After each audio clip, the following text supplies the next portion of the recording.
Hi friends, welcome back to the channel. Here's my first ever CTF. My name's Ash, I'm a cybersecurity enthusiast, and on this video we're going to be going over Pico CTF 2023. I'm going to share my experience, what happened. For anything else, see the description below. Otherwise, let's go. Out of the gate, I am a few hours behind my team. The event started at like 3 o'clock in the morning, so we had a Google Sheet set up for us, which was really good. So shout out to my teammates who set this up, so we could see who was working on what and who has solved what. I sort of tried to pick something easy that I could get started on, which then led to the next problem. So anything that was an instance, so assume that they were like Docker containers running on the VMs, they were all like getting smashed by all the people trying to access. So they just didn't have enough bandwidth, or they didn't have enough resources on their end, or whatever it was. All these challenges, even the easier ones that I was trying to do, I just couldn't. So that was a bit of a shame from the get-go. After they didn't work for the general skills, I was like, fine. I went over to Forensics, hide me,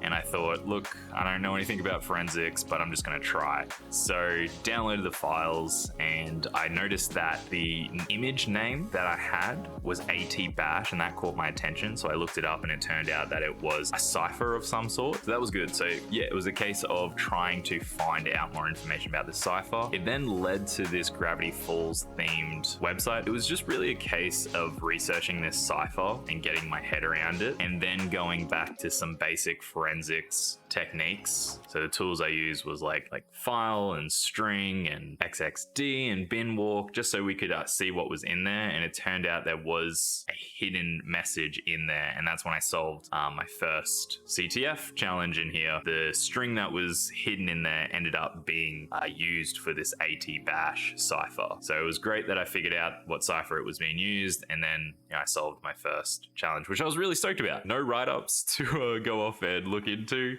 so I couldn't cheat, so I had to figure it out. So then I moved on to this next one. So I wanted to stay in the forensics category, so I went on to MSB, and this is where I just had like a broken PNG, and I spent so much time on this broken PNG going over all the tools that I knew how to use, and I couldn't figure it out. I thought that there was something hidden inside of it, but I did find PNG check, so I tried to find other tools, and then I actually did come across other write-ups for other CTF events. Like some challenges, past challenges are similar, so I thought, I'll go through and find other write-ups. So that was sort of cool. And then I did find this MP3 file hidden in there with CyberChef, which was kind of cool. It didn't lead anywhere, so I couldn't tell.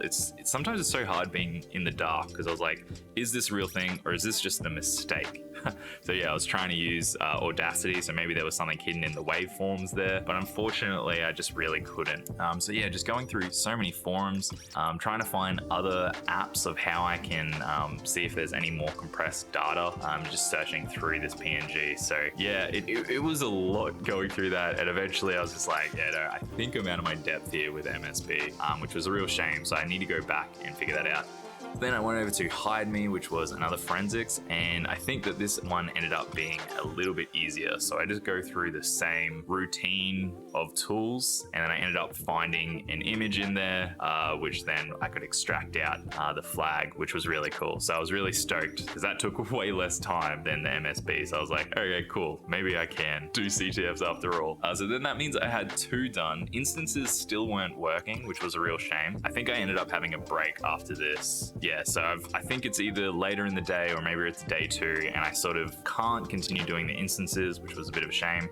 So I go back to MSB to see if I can tackle this PNG again. And this is where I sort of was learning about the resilience needed in CTFs. Yes, it's just so much reading.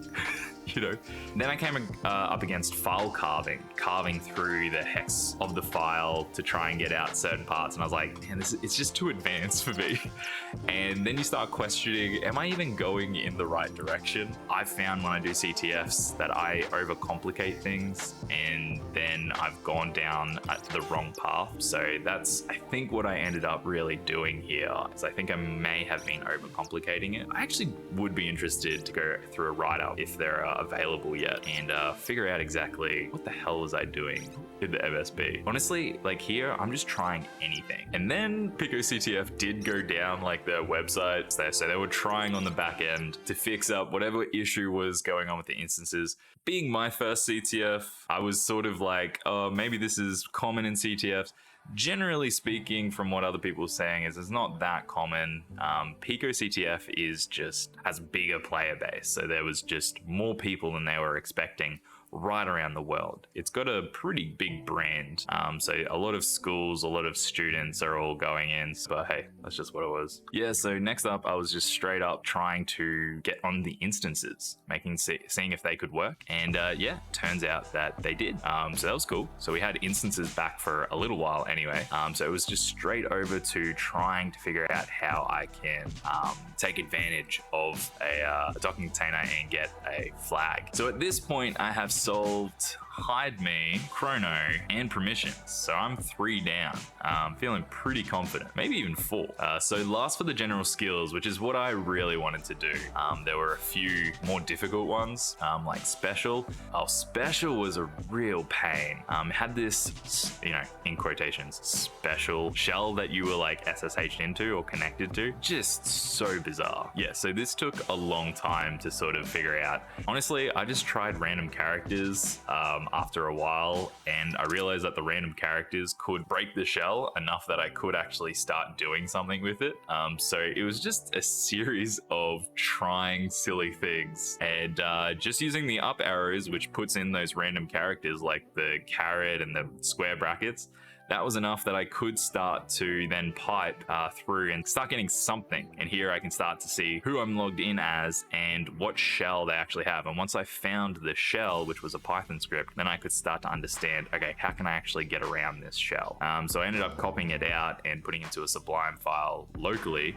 And I realized that anytime I actually used the word or the letters SH, like it just wouldn't, like it would not care that I was using that, and then it would just say, nah, no thanks. So that was really hard. So how do you elevate your shell if you can't, use the word shell? So that was really tricky. So I ended up finding the flag just through using tab and finding it manually. So I didn't actually end up elevating my shell, but hey, I found the flag and that was the point. So next up, I moved over to the web challenges because nobody at that point had accessed any of the web challenges. And I have a tiny bit of experience in web. So I was like, okay, maybe I can tackle them.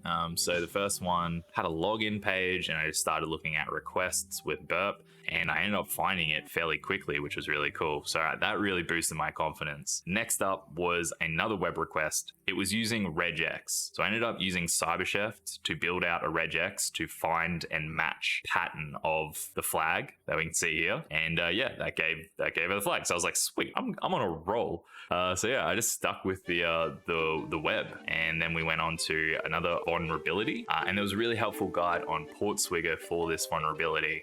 So I essentially just continued copying and pasting whatever I could find until I got something back. And that was sort of the other thing. It's just like trying things. It's like the whole attitude of, CTFs. It's like I would get pretty discouraged when I just don't get anything back. But the more I did these challenges and I got a little bit of confidence, I found, man, you just got to try stuff. That's legit all I'm doing. That's all these CTFs end up being, is just reading something, trying something, watching something, trying something.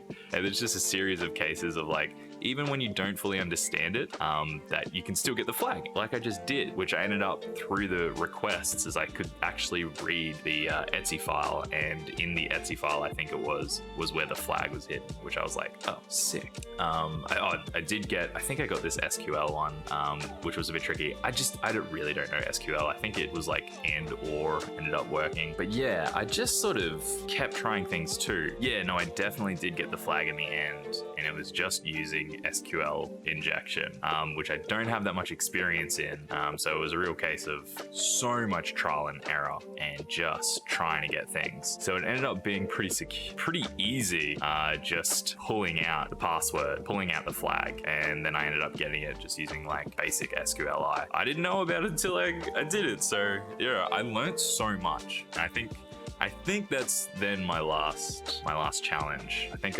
I'm like 7-ish. So I try and tackle like the hardest general skills one. It was similar to special, so I was like pretty confident that I could do this. I found it was a specialized shell, and there was something in one of the commands, the basic commands, that you could start doing more with, and I thought I needed to set like environment variable, or it was something to do with one of the pre-existing environment variables within Linux. I did so much reading and so much just trying anything. Yeah, so I didn't end up going back.